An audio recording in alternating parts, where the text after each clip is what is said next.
and the responsibility to me, and I'm gonna ask you all, I'll let you talk, is that just moving forward. I made mistakes in the past that resulted in a conviction. Since then, I've been, completed training, gained valuable skills, worked hard.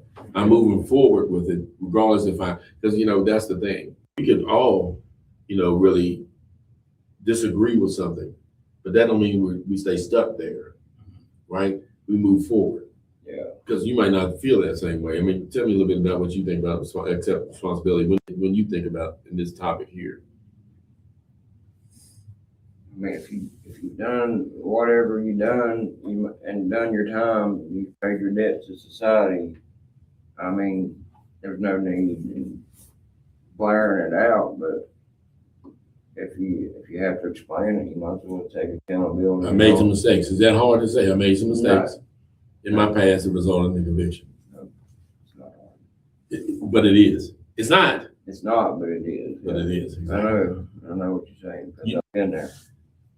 See, that's what I'm saying. But not being funny. I mean, and from an employer's perspective, I think a large majority of employers, if you're upfront and honest about it and show the steps that, like Don said, you present it, because that's what an interview is. It's a presentation. You present it the right way. I think the majority of employers are willing to give it a second chance. Some won't, but you're not going to be successful working for them anyway. So I think the key with that is not to be discouraged, not to be bitter, and just stick with honesty and transparency. Yeah. And understand it. And I'm good with that. Like I said, this is by no means, please, people watching, if you have something, to say it. That's fine. I mean, we're just trying to help people, be prepared for the interview world, be prepared. So if you have something that you could really add, or website or anything like that, let us know. I mean, like I said before, we're just trying to help in this way, but give some facts. But if it's another way, maybe another statement they can make, put it out there, put it in the comments, and we can go from there. Because I believe that's really where it comes from. Last question I would ask about this is, how can someone discuss their past without allowing it to define them? Stick with the positive first.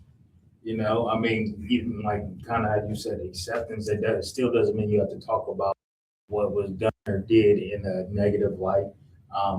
Speak on, like kind of as you said, the growth and things that you had after. It's a personal development journey. I think it's just the way in which you speak of the things that you have going on, keeping it in a positive light. Overall, keep the attitude and the drive a little bit better than if you're at a standpoint of, well, I've interviewed this many times and I ain't got it. I've done this, and that, and this still ain't worked and stuff like that. Gotta keep everything positive. Right. Get into our wheelhouse a little bit. The power of soft skills.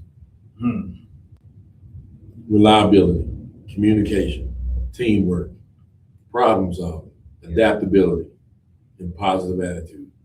Reliability. Please show up on time to your interviews. Show up on time for work. It's a big key. That's the main thing. Of course it is. On time, punctuality.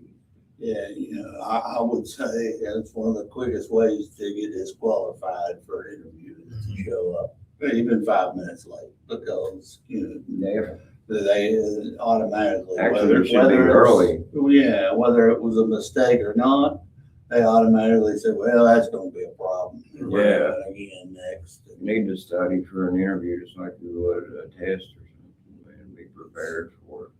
That's a good point. Yeah, I believe so. I really do. I mean, I like you saying that, because that is the truth. I mean, but communicating is a big key as well, and teamwork. Yeah. You have to be willing to work as a team. Mhm.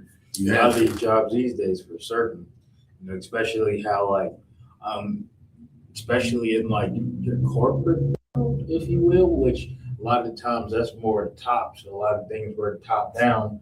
A lot of businesses are moving away from that one manager type of setup to a grouping of managers or more like a board for departments Like a type of board, yeah. situation. So it don't matter if you are the best one. If you can't work at a team in a setup like that one, you'll be in rough territory.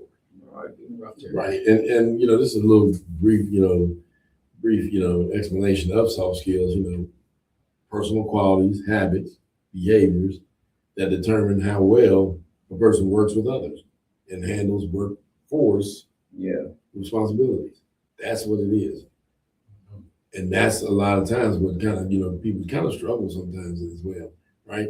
Why do I say that? There's a couple of different types of employees, right? You got employee A, excellent technical skills, arrives late frequently, poor attitude, and struggles to work with others and avoids responsibility. But then you got employee B, which is, has an average, technical skill, shows up on time, communicates well, is respectful, and is willing to learn and works well with work coworkers. So think about that. B can be taught. Some of these skills can be taught to B, because the work ethic is there. With A, it's a little different. It's a little different. So that's why you always want to be on time. You always want to make sure you meet deadlines, different things of that nature as well, and see that and be dependable. That's the thing. Be Be dependable. honest. Be dependable. Listening. A lot of times, about to listen when you talk about communication and listening. You have to be able to be a good listener, and also speaking respectfully. I mean, it's one of the things about definitely in community. In communication we need to do by all means. By all means. It is the soft skills that get people fired or having them losing jobs and things like that, much more than the technical skills and all of that, because the hard skills, things talk to you. Right. Kind of biggest ones is not being there on time, not being able to manage your time, not being able to work in a team, communicate, Yeah. not being able to give good customer service, which goes back to your communication. Yep. All those things are soft skills that you get developed. All things that you can work on the daily basis. They all kind of reflect each other. Right, and definitely in the key word about communication, the supervisor explains the task, gives the instructions. Well, one employee pretends they understand and just makes all kinds of mistakes, while the other one, asks questions, clarifies the expectation. It's the difference. That's the difference. Yeah, I think most managers, most supervisors aren't looking for someone that already knows everything about the job. They're looking for someone